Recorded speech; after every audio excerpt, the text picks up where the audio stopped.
అసలు అప్పు చేయకూడదు. అప్పు చేయని వాడు అధిక సంపన్నుడు.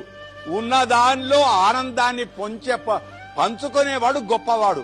చేయాల్సి వస్తుంది, అప్పు తప్పదు. వెంకటేశ్వరుడు అప్పు చేశాడు, చిట్టి రాసిచ్చాడు కుబేరుడికి అంటారా. చిట్టి లేదు, ఇప్పుడు తిరుపతిలో కూడా చిట్టి లేదు, ఏమి రాసిచ్చాడో లేదు. కానీ అప్పు చేయడం ఎంత చేస్తున్నావో అంతకంటే ఎక్కువ సంపాదించాలి. బండి కొనడం గొప్ప కాదు, బండికి ఉండే పెట్రోలుకు డబ్బులైనా నువ్వు సంపాదించగలుగుతావా? భార్యను పెళ్లి చేసుకోవడం గొప్ప కాదు, పెళ్లి చేసుకున్న భార్యను పోషిస్తావా? నగ ఇస్తావా? దండ కొనిస్తావా? మూరేడు దండ అంటే గజం దండ కొనిస్తే భార్య ఉప్పొంగుతుంది.